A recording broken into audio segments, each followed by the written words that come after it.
Hello friends, welcome to the class.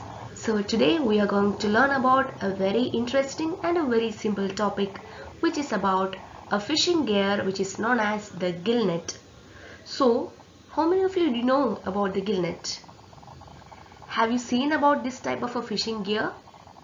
So today let's look into detail what a gill net is.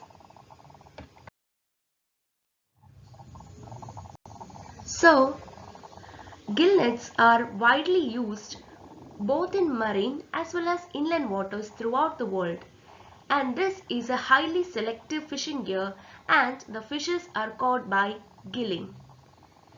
As you can see in the image, there will be a rectangular shaped netting and the fishes are caught in this netting by means of entangling their gills in the meshes of this net. And how the gills of the fishes get entangled in the net? The meshes of these particular gill nets are arranged in such a way that the fishes, which are the targeted species of fishes, can pass in their head through the gill net, but their body will be caught inside the mesh size. And the fishes, once they get trapped inside these nets, they will tend to move back in order to escape their body out of that particular kind of net. So what happens is that their gills gets stuck in that webbing, and thus it is named as gill netting. So this is a type of entangling net wherein the gills of the fishes are stuck into the particular mesh size designed, as the head of the fish can easily get into the net and the body of the fish gets stuck. So in order to escape from that, the fish tend to move back from the net, and at the meantime what happens is that their gills will get stuck in the small mesh size of the gill net. So this gear is very much selective in nature. The mesh size is selected as per the target species. So this net can also be told as a conservation and stock regulation point of view. This gill net can be said. This is a passive fishing method, and the gear can be operated from even the most primitive craft. And do you know what all fishes can be caught using this gill net? Only quality fishes such as seerfish, tuna, pomfret, lobster, as well as mullets, salmon, and even the sardine and mackerel are caught using this gill net method. So when we talk about this gill net, when we talk about the description of the gear, as you can see in the image, the gill net is a long wall of webbing kept suspended in water by means of floats on the head rope. As you can see here, the upper part of the rope is known as the head rope, where you can see the floats, and the bottom part of the rope, which can be called as the foot rope, are having sinkers so that it can be hauled towards the bottom of the seabed. So the mesh size of the net is calculated in such a way that the fish can pass its head and not the body.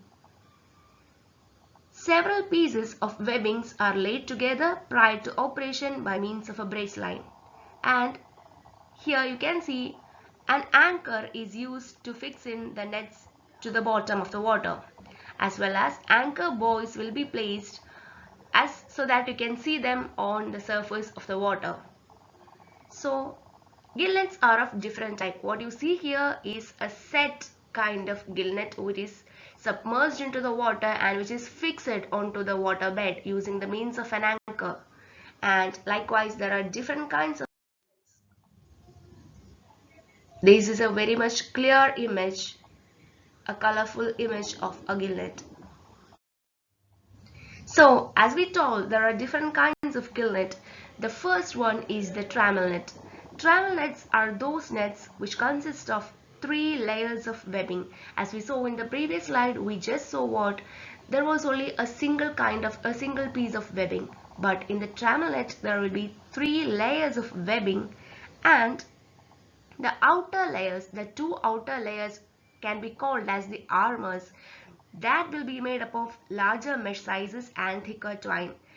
And the middle layer, called the lint, is made up of smaller meshes of thinner twine. So there will be 3 layers of netting. The first part and the last part is known as the armor, and the middle part is known as the lint. So as these mesh sizes are of different size, as these meshes are of different types, the fishes can be caught very easily. So some fishes may tend to get into the net through the armor, as the size of the mesh size of the armor is comparatively larger as compared to the net in the middle. So even if the fish gets saved when it passes through the first part, it gets caught in the middle layer of webbing. So that is basically what the trammel net is. The next kind of gill net is a set gill net, which means, as the name suggests, these gill nets are set in the water, either on the surface, subsurface, or the bottom by means of anchors. The water current takes the fish to the gear. So that is a set gill net. The next one, as the name suggests, is the drift gill net. These nets will drift in the water along with the current and wind. As you can see in the image, there is no anchor, so that it is not holded towards the seabed. Unlike the set gill nets, these will drift along the water, so that they are known as drift nets. With suitable modification in the rigging, they can be operated in any layer of water. But during operation, one end is tied to a boat and the other end carries a marker buoy to help in the location of the net.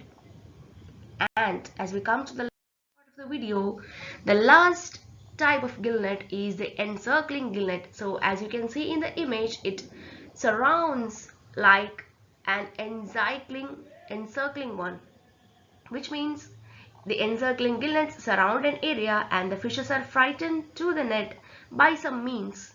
So we have to make the fishes get inside this encircled net. So for that, we have to frighten the fish by moving the water or making some disturbances in the water, so that the fishes gets frightened and they get trapped inside this encircled net, and they can be easily caught by gill netting. So that was the last one. Thank you for your patience.